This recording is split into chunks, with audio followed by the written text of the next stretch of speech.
How have things changed over the decades? How do different generations think? Where are the trends going? Do you actually know there's a job for someone that does that? Well, she joins us right now. And Melissa, tell us, what does a trend cultural expert do? Sure. We study the generations. We study massive social shifts. We do a lot of quantitative and qualitative analysis and try to really understand what's happening in culture today. Fascinating indeed. A lot of people are talking about weddings, summer weddings. What are the trends in weddings right now? Yeah, a lot of people are waiting. Some people are deciding not to get married at all. Statistically speaking, only about 49% of women right now are married compared to 87% in 1960. So this is a massive trend. It's been an evolution, but it continues to trend this way. All right, Melissa, what's a trend you're seeing now that you wish we lessened? I think that there's definitely a sentiment, and I don't think I'm alone. There's a need to unplug, right? I think that we're also plugged in, and social media dictates so much of our life. There's great parts about it, but I think that if it could untrend a little bit, that wouldn't be such a bad thing. All right, Melissa, I got a challenging one I've been thinking about for a while. We're all part of a generation that grew up outside, but yet, as we became parents, we don't let our kids go outside. Why? Well, okay, here's the thing. My take on it is, and from talking to lots of parents, it's not exactly our fault.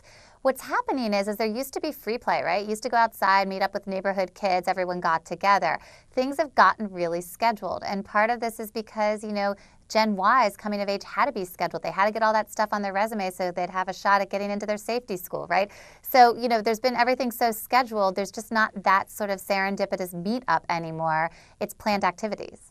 All right, let's jump to that poster just there to your right. What is it about the TV show Satisfaction that has you personally excited?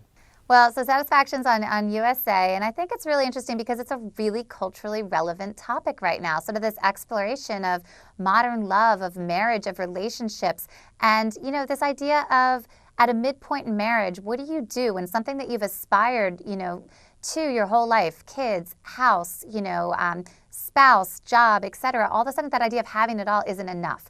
And I think that's something that's very relatable to a lot of people. That's interesting about that line about having it all but it's not enough.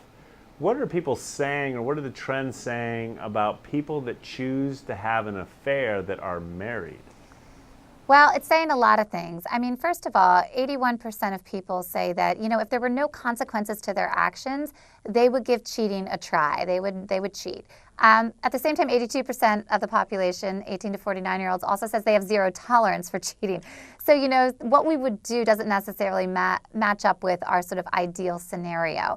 What we did find, which I think is a little shocking, is that parents were more likely to admit to cheating than non-parents. 24% of individuals with children say that they've cheated on their significant other versus 15% of non-parents. Well, that certainly is a crazy stat. I wish that would be a lot lower. But let's move on to reality TV. It's here to stay, apparently. Why is reality TV seem to be growing and we're watching more of it? Well, reality TV, who doesn't want to be a star? People look for their 15 minutes of fame. I also think it's sort of this idea of taking real people, putting them in extraordinary scenarios and seeing what happens, a little bit of an experiment, if you will, a social experiment. And so I think we're hooked on kind of, first of all, thinking of what would we do if we were in that situation or if we were in those circumstances, and also just that voyeurism of, wanting to see beyond your neighbor next door or someone online, like, what people's lives are like and feeling like you have a front row seat to that. It's fascinating talking to you and getting insight on all this. I have a guilty pleasure of reality TV, I must admit.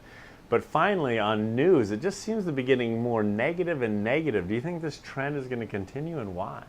I think it's interesting. Negative news is definitely still sensationalized, I think, and I think it definitely gets a lot of play. What I will say is that Generation Y, they're very optimistic. They see the glass half full, and they are looking for the silver lining. I think actually news needs to kind of get a modern update, and I think that especially when it's catering to kind of the 34 and under set, start to think about not just the reality of a situation or the sensational story, but also some positive takes. You are truly fascinating. We are so grateful that you connected with us, and I can't wait to have you back on the show. Melissa, thank you so much. Well, thank you. Definitely tune in. It's Thursday evenings, 10, 9 Central on USA.